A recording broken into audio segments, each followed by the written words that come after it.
Let's talk our way through the timeline of how things are going to pan out. Nusrat Ghani is Conservative MP and the newly re-elected Vice Chair of the 1922 Committee.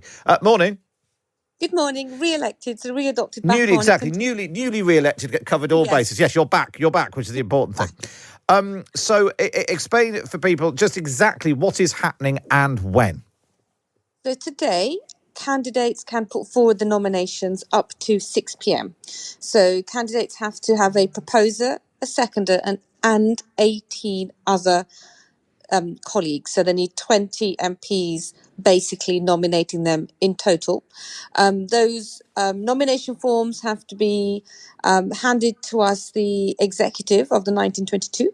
They can book an appointment and hand those forms in so we can just check and verify those forms. I think your hat's really in the ring when you do your nominations. Otherwise, it's all a bit, I fancy a little shot. But I think that will really tidy up the start of the competition. And so when you say you're going to check it, is that to make sure that someone isn't on the nomination papers of two MPs, for instance? Well, you know MPs, and we know they will do the right thing, but unfortunately, errors can take place. So if you are, as a member of Parliament, you can only nominate one candidate. So we just got to make sure there aren't duplications. And does the 20 include the candidate, or is it them plus 20? Them plus 20. Wow. You need 20 colleagues to say that they have confidence in you succeeding as leader of the party. So there's quite a lot of work to do today. Just looking through we're all in one place. They can run around and get it done. I know. I meant for some of the candidates, they've got quite a lot of work to do to try and get to the 20. So as things stand, looking at the Times' spreadsheet, Rishi Sunak's got 40, Penny Mordaunt's got 24, Tom Tugendhat's got 20. So they're definitely through onto the ballot. Going to stop you there. Going to stop it. This is why the nomination forms matter. That it doesn't matter until they nominate. Do you know what I mean? People can be saying things, all sorts of stuff. Are you suggesting some of your colleagues might say one thing and then do something else? Who knows? My colleagues are all fantastic. Fantastic. So assuming that those people who've publicly declared are all on board, that's fine. But then you've got Liz Truss on 16, Nadeem Zahawi and Jeremy Hunt and Kemi Badenoch are all on 14, Suella Braverman on 12, Sajid Javid 12, Priti Patel 12, even though she hasn't officially launched. Grant Shapps is on 8, and then as far as we're aware, Paul Raymond-Chisty's still not got anyone. How quickly do you think we might be down to 2?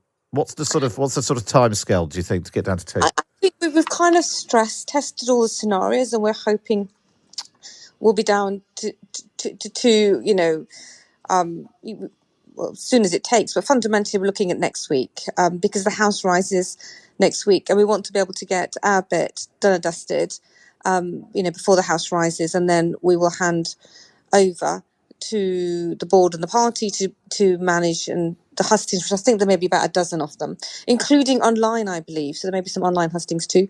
So, but look, I think colleagues who are determined to stand would have spent some time shoring up support and making sure everything was in play, to be honest. So I don't think getting 20 colleagues to support your nomination is great shakes, considering how large the party is. Exactly right. And then I spoke to Andrea Leadsom yesterday. We're playing it later on. She was making the point that, she suggested anyway, the 1922, the phrase, in her phrase, would get all of the candidates to write in blood that they definitely won't pull out if they get through to the final 2, to make sure that this does go to the membership and it's not a repeat of what happened in 2016.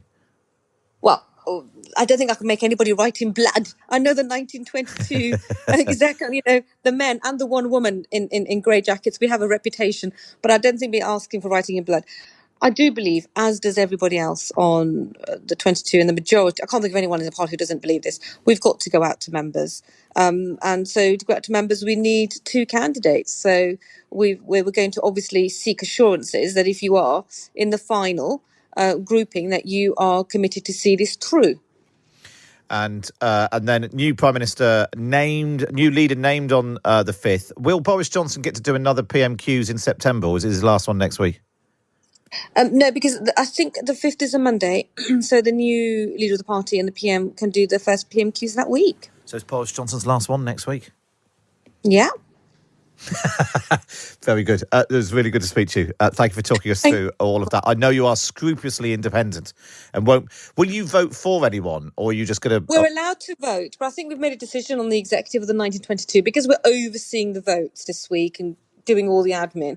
It's best that we just stay neutral, so we can just get, it just makes life easier. And to be personally honest, it's nice not having to receive dozens of phone calls. Honestly, so at the moment I'm just You're not receiving in play. You're not in play. Yeah. So at the moment I'm just receiving dozens of phone calls over the process. But it's nice to be able to say I can't declare. It's a shorter phone call than most of my colleagues are having to put up with at the moment. That's very, very good. Nusrat Ghani, thanks so much.